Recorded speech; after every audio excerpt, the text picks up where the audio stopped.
unis en Christ. Lorsque nous vivons en société, il arrive parfois que nous nous trouvions en désaccord avec d'autres personnes et que nous ayons du mal à nous entendre avec quelqu'un dont les opinions, les goûts, le mode de vie diffèrent d'un autre. Et certaines personnes peuvent se sentir menacées par un point de vue différent d'une autre et éprouvent alors un désir de se défendre. L'histoire nous montre que cette tendance-là, humaine, ça a pas mal toujours existé. Et on va le voir dans le texte que nous allons lire aujourd'hui, dans 1 Corinthiens 1, versets 10 à 18. OK, c'est Paul qui nous parle ici. « Je vous exhorte, frères, par le nom de notre Seigneur Jésus-Christ, tenez tous le même langage, qu'il n'y a pas de division parmi vous, mais soyez en plein accord, dans la même pensée et dans la même opinion. Car mes frères, j'ai appris à votre sujet, par les gens de Chloé, qu'il y a des discordes parmi vous. J'entends par là que chacun de vous dit « Ah, moi je suis de Paul », d'autres vont dire « Ah, moi je suis d'Apollos », et d'autres disent « Non, moi je suis de Céphas », OK? Et d'autres vont dire « Non, moi je suis de Christ ». Christ est-il divisé? Est-ce que Paul a été crucifié pour vous ou bien est-ce au nom de Paul que vous avez été baptisés? Je rends grâce de n'avoir baptisé aucun de vous excepté Crispus et Gaius. Ainsi, personne ne peut dire que vous avez été baptisés en mon nom. J'ai encore baptisé la famille de Stéphanas. Du reste, je ne sais pas si j'ai baptisé quelqu'un d'autre. Car Christ ne m'a pas envoyé pour baptiser, mais pour annoncer l'Évangile. Et cela sans la sagesse du langage. Paul n'était pas un bon orateur. Afin que la croix de Christ ne soit pas rendue vaine. Car la parole de la croix est folie pour ceux qui périssent, mais pour nous qui sommes sauvés, elle est puissance de Dieu. Dans cette première lettre de Corinthe, Paul note qu'il a entendu dire par la famille de Chloé que l'Église joue à un jeu ici. Au jeu de choisissez votre évangéliste préféré. C'est malheureusement un jeu où tout le monde perd. Mais il nous montre qu'on a une tendance très humaine ici à quelque chose qui s'appelle le tribalisme.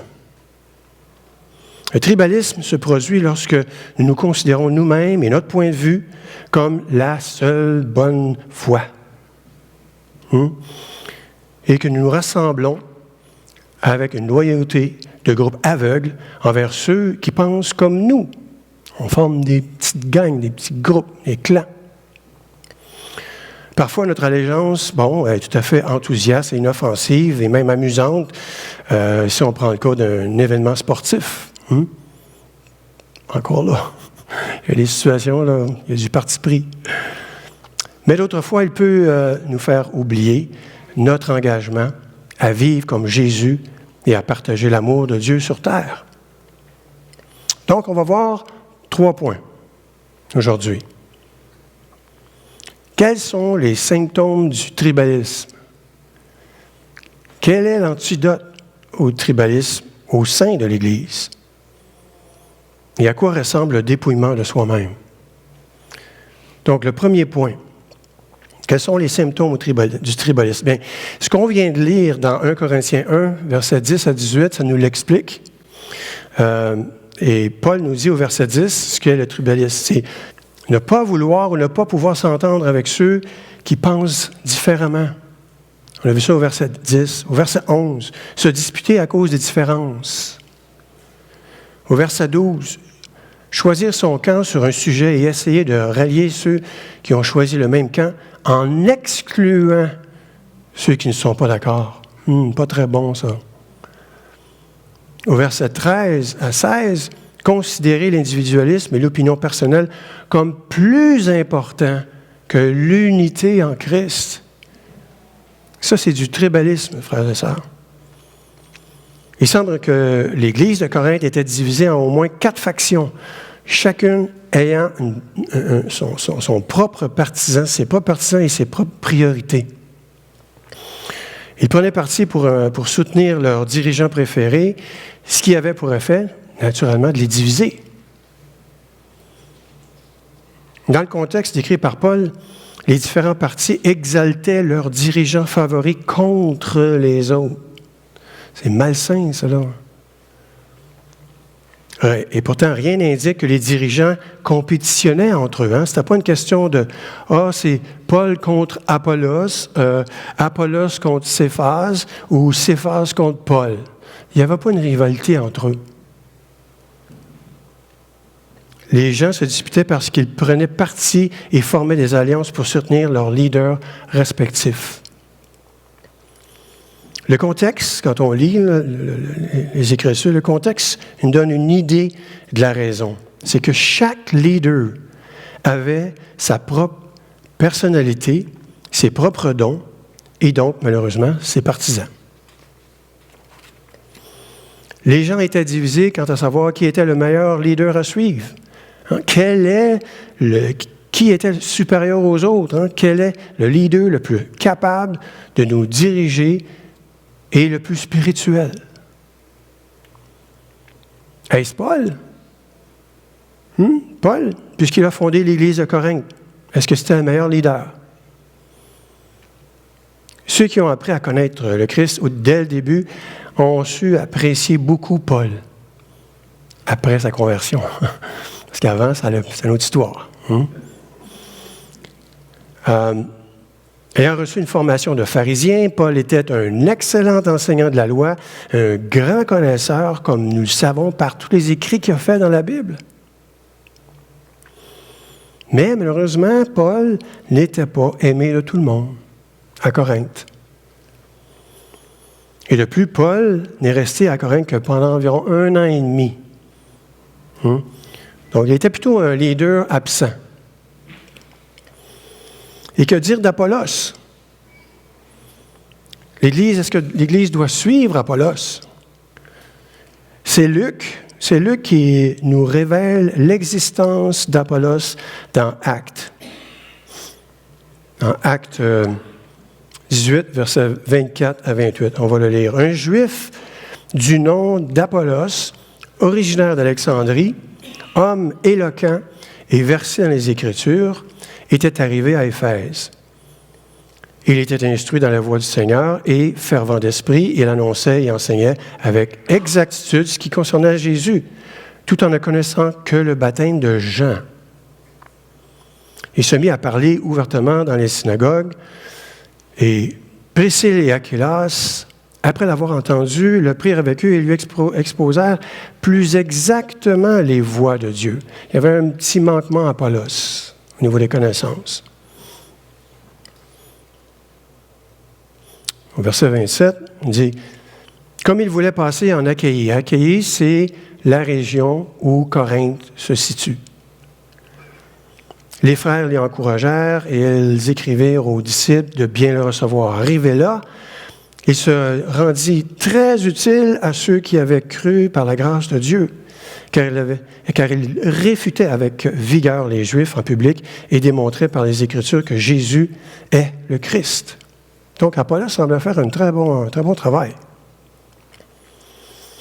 Luc nous dit qu'Apollos était éloquent, compétent, fervent d'esprit, d'une grande aide pour les croyants.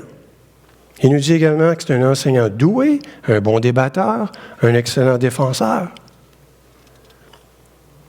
Lorsque Paul a quitté Corinthe, il a remis l'Église entre les mains d'Apollos. Donc, beaucoup de gens ont aimé Apollos. Un des deux qui était vraiment impressionnant. Mais Paul fait une petite nuance ici dans 1 Corinthiens. 1 Corinthiens 3, versets 5 à 9. Il dit ceci. Qu'est-ce donc qu'Apollos et qu'est-ce que Paul? Des serviteurs par le moyen desquels vous avez cru, selon que le Seigneur l'a donné à chacun.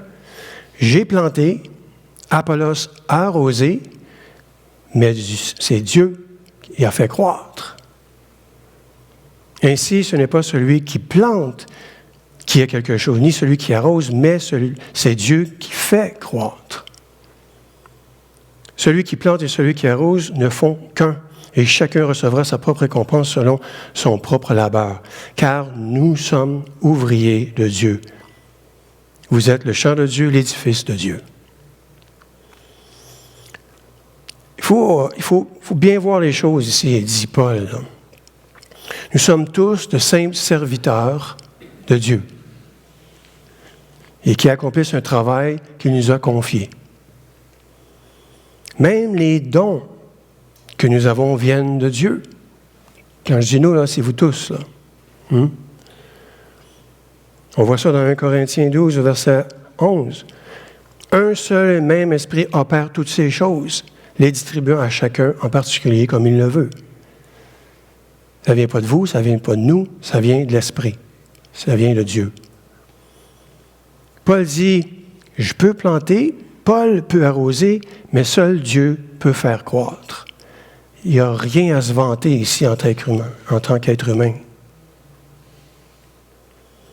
Maintenant, quoi dire de Céphase? Céphase, c'est ni plus ni moins que Pierre. Céphase, c'était son nom en araméen, et Pierre était son nom en grec. Donc Pierre était un apôtre de Jésus-Christ, parmi ses premiers disciples.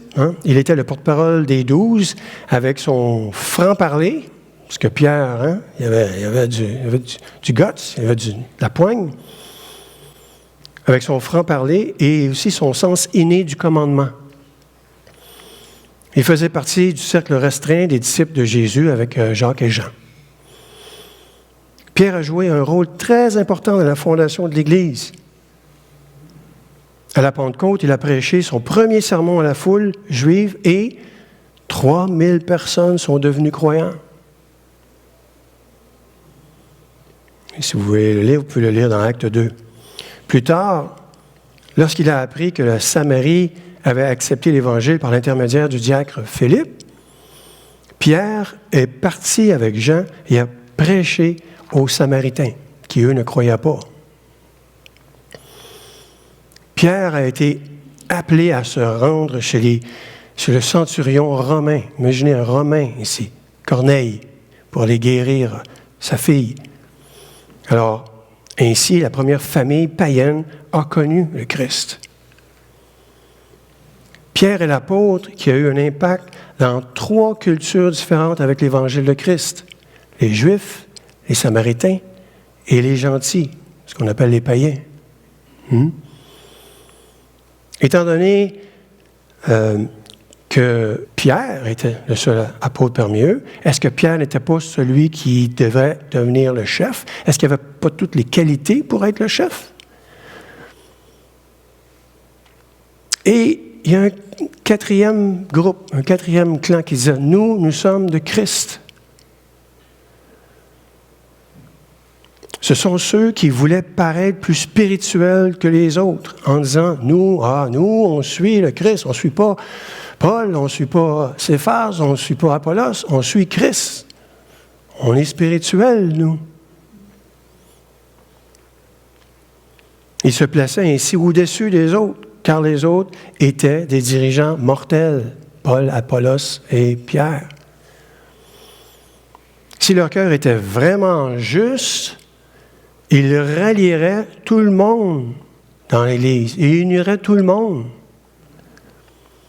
Ils ne formeraient qu'un seul parti. Non, ils sont de leur côté, avec leur opinion bien ancrée. Le fait que Paul les ait nommés suggère qu'ils se considéraient comme supérieurs aux autres et qu'ils regardaient probablement les autres avec mépris. Pas très chrétien, ça, là.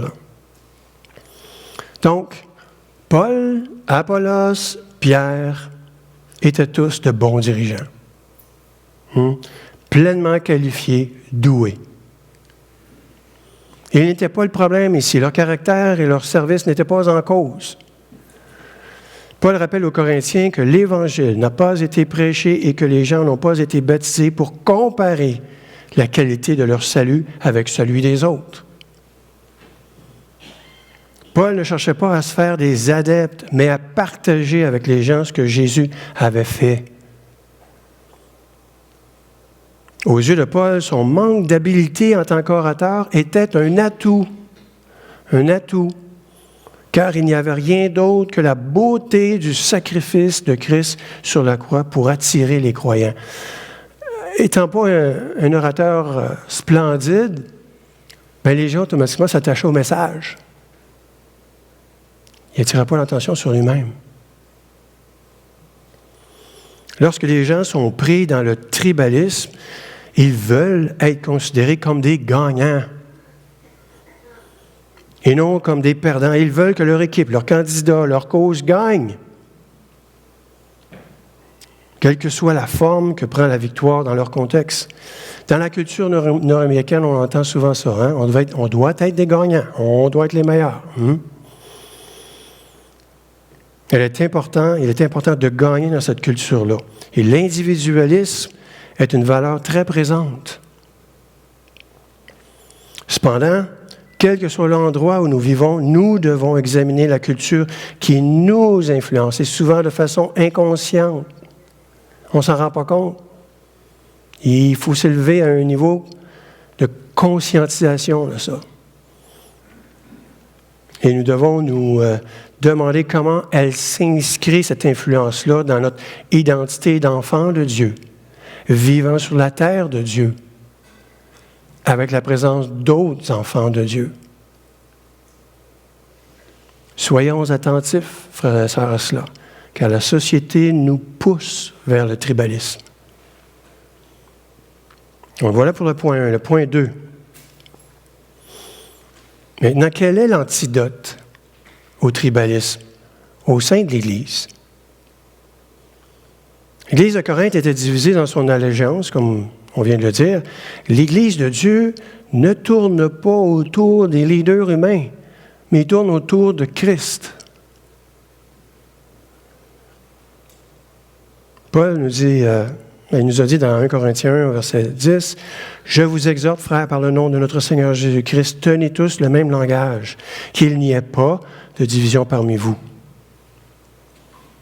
Mais soyez en plein accord, dans la même pensée, dans la même opinion. » Paul dit ceci, il dit, « Pour l'amour de Christ, à cause du Christ, soyez unis, unissons-nous.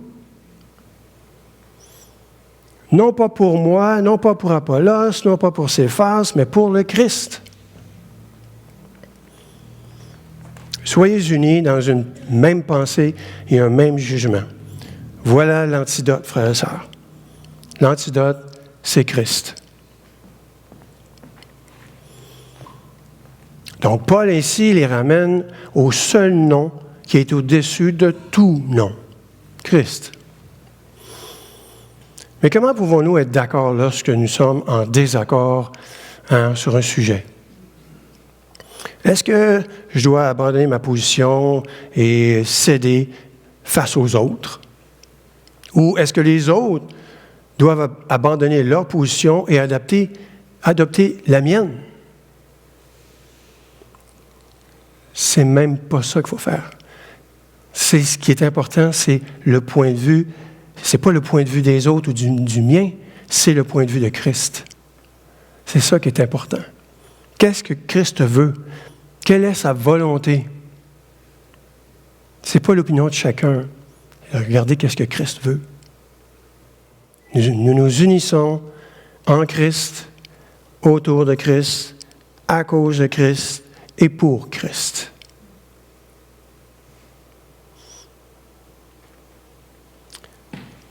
Et dans 1 Corinthiens 1,13, nous avons lu, « Christ est-il divisé? Est-ce que Paul a été crucifié pour vous? Ou bien est-ce au nom de Paul que vous avez été baptisés? » Paul pose ces trois questions éloquentes ici pour lesquelles la réponse est évidente. Non. Non, le Christ n'est pas divisé. Non, Paul n'a pas été crucifié pour nous. Non, nous n'avons pas été baptisés au nom de Paul. Mais bien au nom de Christ. Le but de ces trois questions était de diriger les gens vers Christ, toujours. Paul poussait toujours vers Christ. Christ est-il divisé? Pouvons-nous avoir un morceau de Christ? Vous prenez un morceau, je prends un morceau? Non. Soit nous avons le Christ, soit nous n'avons pas le Christ du tout. Un ou l'autre. Ne sommes-nous pas, frères et sœurs, baptisés au nom de Christ et rendus vivants en lui? Jésus n'est-il pas mort pour nous? Et nous a-t-il pas accordé le pardon et la vie éternelle? Pourquoi donc nous vanter des hommes alors que c'est Christ qui nous a sauvés? Pourquoi se concentrer sur les chefs que Christ utilise au lieu de se concentrer sur le Christ qui utilise les chefs? Ne vous laissez pas distraire, frères et sœurs. Nous nous concentrons sur l'antidote, Jésus-Christ crucifié pour nous. Nous sommes unis en Christ, autour de Christ, à cause de Christ et pour Christ. Paul explique ce que les chrétiens doivent faire, se concentrer sur le caractère dépouillé de Jésus. Il s'est dépouillé avec humilité. Il faut placer toutes les autres questions dans ce cadre ici, afin que la croix du Christ ne soit pas rendue vaine. Ce qu'on a lu tantôt au verset 17. Plus loin dans 1 Corinthiens 1, on ne s'y rapportera pas, mais Paul mentionne la façon dont le Christ sur la croix est considéré comme une pierre d'achoppement pour les Juifs et une folie pour les Grecs. Et il mentionne même au verset 25 que la sagesse humaine ne peut donner de sens à la faiblesse de Dieu. Comment est-ce qu'un Dieu peut se dépouiller? Parce que le dépouillement est tellement contraire à notre nature humaine. Ça peut sembler effrayant, comme si nous risquions de nous perdre et de perdre notre identité. Nous devons regarder l'exemple de Jésus pour comprendre le dépouillement et ce qu'il exige. C'est ce qu'on va voir au troisième point. À quoi ressemble le dépouillement de soi-même? Dans sa lettre aux Philippiens, Paul développe l'idée du dépouillement et explique comment les chrétiens peuvent adopter la même attitude que Jésus. Donc, dans Philippiens 2, versets 1 à 8, il dit ceci. S'il y a donc quelque consolation en Christ, s'il y a quelque encouragement dans l'amour, s'il y a quelque communion de l'esprit, s'il y a quelque compassion et quelque miséricorde, mettez le comble à ma joie afin d'avoir une même pensée. Ayez un même amour, une même âme, une seule pensée. Il continue au verset 3. Ne faites rien par rivalité ou par vaine gloire, mais dans l'humilité. Estimez les autres supérieurs à vous-même. On a discuté avec ça. Estimez les autres comme supérieurs à vous-même. Que chacun de vous, au lieu de considérer ses propres intérêts, considère aussi ceux des autres. Ayez en vous la pensée qui était en Jésus-Christ, lui dont la condition était de celle de Dieu, et il n'a pas estimé comme une proie à arracher d'être égal avec Dieu. Il continue au verset 7. Mais il s'est dépouillé lui-même, en prenant la condition d'esclave, en devenant semblable aux hommes, après s'être trouvé dans la situation d'un homme. Il s'est humilié et lui-même en devenant obéissant jusqu'à la mort sur la croix. C'est un exploit, en façon de parler entre guillemets. Paul nous dit ce qu'est le dépouillement, et c'est dans les versets que nous venons de lire, au verset 2, dans Philippiens 2, Paul nous dit d'être d'un seul esprit, d'un seul amour, en se concentrant sur notre lien avec les autres en tant qu'enfants de Dieu. Et au verset 3, faire preuve d'humilité à l'égard de ses propres capacités et opinions. L'opinion des autres compte autant. Il faut les considérer. Au verset 4, apprécier les intérêts, les préoccupations des autres et pas seulement le nôtre. Être prêt à renoncer aux privilèges et au pouvoir, à se dépouiller comme l'a fait Jésus-Christ. Les divisions n'auront pas de prise dans l'Église si tout le monde s'unit autour de Christ, avec le désir de chercher sa volonté, de vivre comme lui et d'exalter uniquement le nom de Jésus-Christ. Comme l'a dit Paul dans 1 Corinthiens 1, verset 10, nous pouvons tous être d'accord, être unis dans un même esprit et une même pensée. Je fais une précision ici. L'unité n'est pas l'uniformité. Rendre tout le monde pareil. Faire une différence. On est unis, mais on n'est pas tous pareils. L'unité n'est pas le fait d'avoir aucune diversité. Nous sommes tous différents. La diversité est nécessaire et bonne. Elle rend l'Église saine. L'unité concerne Christ. C'est là où ça s'arrête, être unis en Christ. Nous cherchons à honorer et à lui plaire dans toutes choses. Nous l'aimons, par conséquent, nous nous aimons les uns les autres, et nous nous aimons les uns les autres parce que nous l'aimons. Si nous sommes en accord avec le Christ, nous serons en accord les uns avec les autres. Si nous ne sommes pas en phase les uns avec les autres, alors il faut examiner notre cœur. Peut-être que nous ne sommes pas en phase avec le Christ. Si vous êtes en phase avec le Christ, vous allez être en phase les uns avec les autres. Au pied de la croix, frères et sœurs, n'oubliez pas, nous sommes tous égaux. Nous sommes des pécheurs qui ont besoin de la miséricorde de Dieu et nous sommes sauvés par sa grâce. Devant le Christ, nous n'avons pas à nous vanter. Nous continuerons à avoir des différences. On est tous humains. Mais cela ne nous divise pas car notre attention se porte sur Christ. Restez concentrés sur le Christ et nous ne serons pas distraits par les humains ou même submergés par les affaires du monde qui nous entoure. Et dans Colossiens 3, verset 1-14, Paul nous dit ceci. Si donc vous êtes ressuscités avec le Christ, cherchez les choses d'en haut, où le Christ est assis à la droite de Dieu. Pensez à ce qui est en haut et non sur ce qui est sur la terre. Élevez-vous, autrement dit, dans l'humilité toujours. Car vous êtes morts et votre vie est cachée dans le Christ en Dieu. Quand le Christ, votre vie, paraîtra, alors vous paraîtrez aussi avec lui dans la gloire. Vous aurez un corps glorifié. C'est notre destinée, frères et sœurs. C'est là où on s'en va. Si c'est le cas, alors fixons nos cœurs et notre esprit sur les choses d'en haut. Où est notre place et où nous nous dirigeons en ce moment? C'est là où nous nous dirigeons, frères et sœurs. Ne le perdez pas de vue, Jésus, gardez-le toujours en vue et tout ira bien. Le Christ ne peut être divisé et l'Église de Christ ne doit pas non plus être divisée.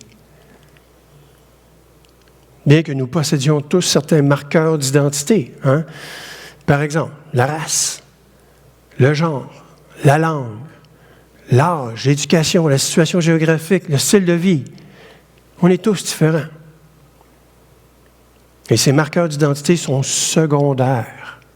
Secondaires par rapport à notre identité de nouvelle création en Christ. En conclusion, frères et sœurs, il faut reconnaître notre tendance humaine au tribalisme. C'est bien là.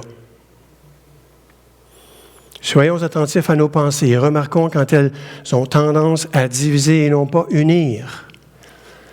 Il faut développer le réflexe. Ce que je viens de dire divise. Alors, il faut revenir. Dire non, c'est pas correct, ça là. Donc, réalisons que Jésus nous a montré une façon plus grande et plus étendue d'aimer. Nous pouvons offrir aux autres l'acceptation aimante que nous a donné notre Dieu trinitaire et que nous soyons ou non de la même opinion et croyance. Apprenons à apprécier les opinions de ceux qui voient les choses différemment, le monde différemment. En comprenant d'autres points de vue, notre perception de la réalité qui nous entoure s'enrichit. Cependant, apprécier ne signifie pas être toujours d'accord. Il faut de la pratique, frères et sœurs, pour développer l'aptitude à accepter le paradoxe de deux points de vue différents. Oui, tu penses comme ça, moi je pense comme ça, je l'accepte, ok, je l'accepte, je comprends, mais je t'aime, peu importe ta position. C'est Christ qui est important.